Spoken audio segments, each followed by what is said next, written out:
والبحث عن مصادر اقتصادية غير البترول ووجودها مع دولة اندونيسيا العظيمة في الجي 20 من الدول الاقتصادية.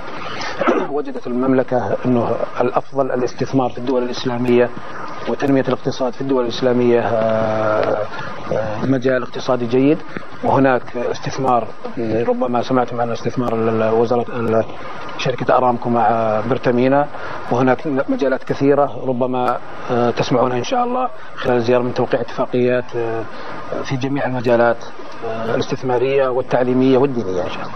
مجالات كثيرة في التعليم وفي الشؤون الدينية وفي شؤون الاقتصاد والاستثمار، الشؤون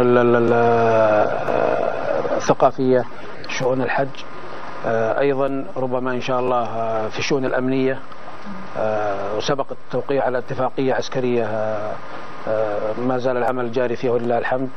ربما يكون هناك تعاون في مكافحة الإرهاب، وهذا من ثمرات التعاون إن شاء الله، لأن السعودية وأندونيسيا يعانون من استهداف الإرهاب لهذا البلدين الآمنين، فوجدنا أن التعاون بيننا سيعطي حصار لهذا العبث الأمني، بالإضافة إلى أن هناك مشاريع في الإسكان ومشاريع سياحية ومشاريع في البنية التحتية للطاقة. Kedatangan Raja Arab Saudi Salman bin Abdul Aziz Al Saud menarik perhatian karena banyaknya rombongan dan sejumlah persiapan lawatan yang berbeda dari kedatangan pimpinan negara-negara lain pada umumnya.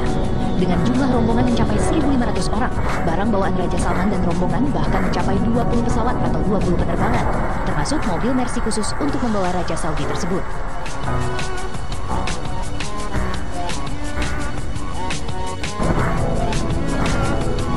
Dua unit Mercedes Maybach S600 telah tiba di Bandara Internasional I Gusti Ngurah Rai Denpasar, Bali.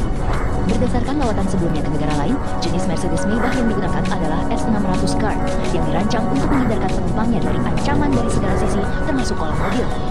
Kaca mobil ini dibuat dari bahan aramid dan komponen plastik serta dilapisi polikarbonat yang tahan lontaran serpihan.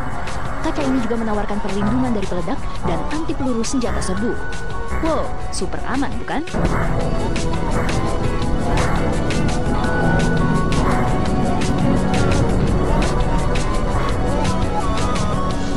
Jangankan fasilitas kendaraan, tangga pesawat pun khusus didatangkan dari Arab Saudi. Tangga tersebut berwarna putih dan berhiaskan kaligrafi emas di bagian atasnya. Tangga motorik tersebut memiliki fungsi yang sama dengan eskalator, sehingga sang raja tak perlu banyak-banyak melangkahkan kaki saat turun dari pesawat. Apalagi usia Raja Salman telah menginjak 81 tahun.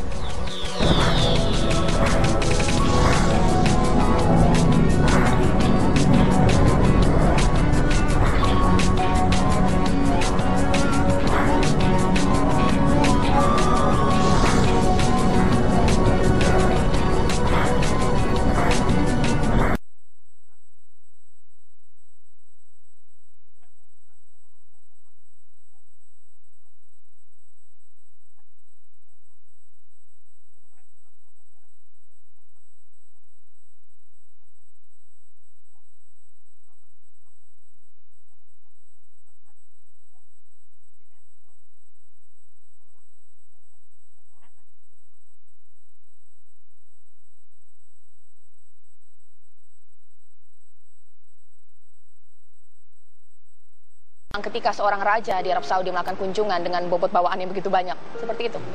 Ya, itu tadi yang saya katakan bahwa dasar politik Saudi itu kan kekeluargaan itu, sehingga yang dibawa itu antara pejabat negara dan keluarga kan hampir sama, sehingga misinya juga diplomasi dan juga misi liburan, sehingga waktu yang diperlukan itu juga sangat panjang ya, sampai 9 hari.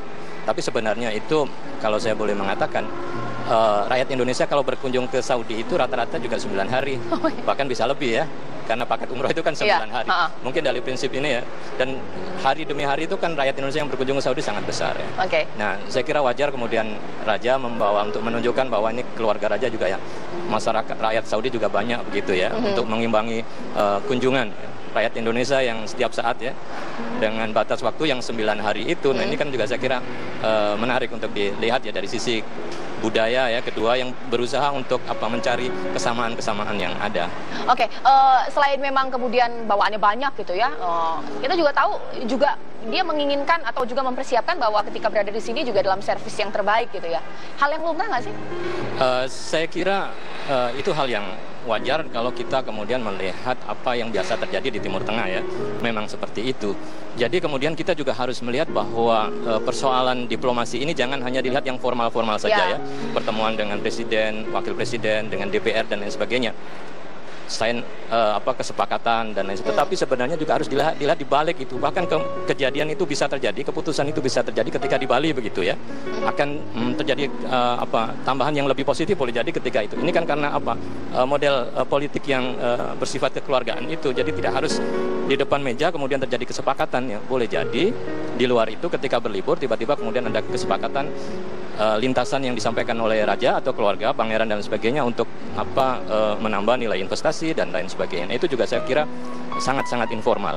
Oke, meskipun memang kunjungan ini kan simbolis, pastinya kan nanti kan ada runtutan hal yang dilakukan jika kemudian melakukan kerjasama ya antara Indonesia dan juga Arab Saudi. Tapi agar kunjungan ini juga bisa kita hadapi dengan maksimal mungkin, apa yang harus dilakukan oleh eksekutif kita dan juga legislatif kita ya? Ya, saya kira selama 9 hari itu akan selalu menjadi pembicaraan ya baik di Indonesia maupun di Saudi sendiri ya terhadap katakanlah pelayanan, sambutan dan lain sebagainya. Artinya walaupun kunjungan kenegaraannya formalnya 3 hari, tetapi itu artinya juga sampai kepada hari terakhir ya, sampai kemudian beliau maintain hubungan, kemudian say goodbye, selamat sampai di sana. Setelah itu akan dikembangkan kerjasama berikutnya. Nah sekarang ini kan seperti test case saja untuk melihat sejauh mana keseriusan katakanlah ya Indonesia ya untuk kemudian menjalin hubungan yang lebih mesra dengan Arab Saudi. Nazarudin melihatnya seperti ini, langsung dari Makassar. Selamat malam, Pak. Selamat malam, Assalamualaikum warahmatullahi wabarakatuh. Ya, saya senang sekali ya berkesempatan pada malam ini. Kebetulan saya ada acara di Makassar dan begini, Mbak, saya baru juga kembali dari Riyadh ya kan. Sempat ngomong-ngomong dengan beberapa kawan-kawan di kalangan akademisi dan pengusaha di Saudi Arabia ya. Saya juga bertanya kira-kira apa yang menjadi motif kunjungan raja sedemikian lama dan sedemikian jumlah besar yang akan berkunjung. Kalau informasi terakhir itu bisa lebih dari 1.000 orang ya, bisa sampai 1.500 dengan kekuatan pesawat besar, lebar dan menengah itu sekitar lebih 10 pesawat ya kan. Nah kalau kita lihat hanya 3 negara muslim atau negara mayoritas muslim yang masuk dalam negara G20 yaitu pertama Indonesia, Saudi Arabia dan Turki. Nah, kita tahu seperti yang disampaikan tadi teman kita bahwa memang investasi Saudi Arabia itu di Eropa dan di Amerika itu cukup besar. Tapi sepertinya juga perkembangan terakhir ini banyak dari kalangan swasta Saudi Arabia dan kalangan pengusaha Timur Tengah yang lain merasa nggak nyaman dengan kehadiran Presiden baru Amerika sekarang ini. Sehingga dengan demikian mereka mencari tempat mana kira-kira yang paling bagus untuk melakukan investasi. Nah, kalau kita hitung negara-negara muslim yang paling aman di seluruh dunia sekarang ini, ya kawan-kawan saya di Amerika itu ada beberapa Saudi Arabia di Riyadh itu kami ada seminar baru-baru ini. Mereka menyebutkan bahwa tempat yang paling aman sekarang ini adalah Indonesia. Bukan saja aman dari segi gangguan politik, keamanan dan sebagainya, tapi aman dari segi investasi karena mereka juga membaca angka-angka perkembangan pertumbuhan ekonomi Indonesia kan. Jadi mereka itu yang datang 1.500 orang itu adalah kalangan pengusaha. Saya kenal beberapa orang di antaranya dan itu anak-anak muda tapi itu Masya Allah itu memiliki uang yang sedemikian banyak. Dan mereka itu sangat tertarik untuk berinvestasi di Indonesia. Nah, jadi kunjungan Raja Saudi nanti besok ini, itu ada beberapa kesempatan yang betul-betul perlu kita manfaatkan, terutama dari para pengusaha. Pertama, karena kita tahu bahwa Raja Salman ini adalah hemat saya pribadi ya. Saya sedikit tahu tentang raja-raja yang pernah berkuasa di Saudi Arabia. Raja Salman ini termasuk salah seorang raja yang sangat moderat. Pandangan-pandangan politiknya pun juga sangat moderat. Makanya itu terjadi modernisasi di lingkungan universitas-universitas yang ada di Saudi Arabia. Kita tahu banyak pergantian rektor, kemudian juga banyak pergantian dekan-dekan, ketua-ketua jurusan bahkan. Dan mereka kekuatan raja sekarang ini memilih kira-kira siapa yang bisa membawa Saudi Arabia ke dalam suasana masyarakat modern. Jadi sering kita baca sekarang ini, wah ini kok Saudi Arabia ini mungkin krisis ekonomi. Enggak. Terjadi semacam rasionalisasi manajemen pemerintahan Saudi sekarang ini. Jadi menerapkan apa yang disebut dengan penerapan pembangunan efisien dan efektif itu sekarang sedang terjadi di Saudi Arabia. Jadi potensi-potensi mereka itu dimanfaatkan untuk memperkembangkan ekonomi mereka. Nah terakhir untuk kita di Istiqlal juga selaku imam besar, ketika kami menerima tim advance mereka, ya salah seorang petinggi dari Saudi Arabia pada waktu itu, saya sendiri yang terima. Alhamdulillah, mereka juga sangat agak kesulitan untuk menerjemahkan bagaimana caranya nanti ini Raja Saudi ini harus mendaki ke lantai 2 Masjid Istiqlal. Nggak ada lift kita pada waktu itu. Lift yang ada itu hanya lift untuk penyandang cacat, itu lambat sekali naik ke lantai 2-nya. Terus saya ditanya, apakah bisa Istiqlal membangun sebuah lift? Saya bilang, insya Allah bisa. Akhirnya pada malam itu, sore pagi hari itu saya langsung ketemu dengan salah seorang pejabat kita. Terusan saya ingin sebutkan namanya di sini. Saya berterima kasih kepada Ibu Rini, ya Menteri BUMN. Ibu, kami akan kedatangan tamu, tapi liftnya Istiqlal ini belum ada. Nah, loh, ini kan waktunya sudah mepet ini Pak Nasar, apa bisa? Saya bilang terserah Ibu, kira-kira mungkin yang paling tahu tentang bisa atau tidaknya itu adalah tim Ibu nanti. Akhirnya Ibu dalam waktu yang sangat singkat berkomunikasi dengan seseorang. Kita butuh waktu 28 hari pada waktu itu. Akhirnya Ibu Rini mengatakan, insya Allah bisa Pak Nasar. Dan siang itu juga langsung timnya datang, kami terima. Dan kerjanya 24 jam. Subhanallah, dalam tempo tidak sampai 28 hari. Baru 2 minggu dari hari ini, itu sudah bisa dipakai liftnya itu. Dan liftnya termasuk, ya bagus ya. Kami berterima kasih kepada Waskita Karya, ya. Kebetulan dirutnya itu adalah teman kita juga ya, jamaah kita. Alhamdulillah. Pada kesempatan ini juga saya berterima kasih kepada Waskita Karya. Di samping itu juga ada persiapan lain tentunya ya. Kita perbaharui semua karpet-karpet yang ada. Kemudian dalam waktu dekat ini juga akan ada dekorasi-dekorasi khusus lah di Masjid Istiqlal. Ya, bukan karena beliaunya akan datang, rajanya akan datang. Memang sudah sampai saatnya, seperti para pemirsa tahu. Ini kan kepemimpinan baru di Masjid Istiqlal, saya juga baru, dan teman-teman dari Badan Pelaksana pun juga baru. Kita mencoba untuk menciptakan Masjid Istiqlal yang ramah terhadap tamu-tamu asing, ramah terhadap orang kita sendiri, pokoknya ramah untuk semuanya. Insya Allah Istiqlal untuk semua, dan akan menjadi masjid kebanggaan kita, khususnya umat Islam di Indonesia. Baik Pak Nazarudin, nah dengan kunjungan ini, DPR sudah bersolek, Istiqlal juga sudah bersolek. Pertanyaan saya, apakah kunjungan atau lawatan ini juga bisa dinikmati oleh masyarakat kebanyakan pada saat kemudian kunjungan tersebut? Masyarakat awam boleh nggak sih kemudian melihat gitu, ikut menikmati kunjungan tersebut? Bagaimana Pak?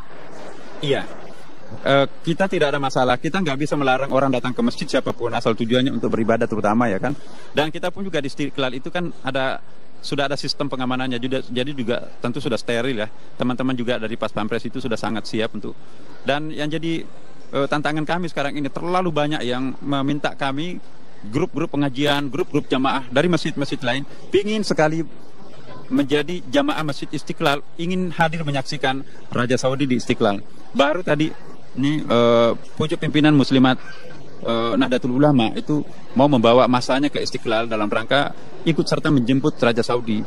Ya, jadi saya katakan kami akan berkoordinasi dari segi waktu dan dari segi pengamanan dan dari segi sistem nanti, bagaimana supaya nanti kehadiran Raja kita ini mungkin tidak terlalu terusik dengan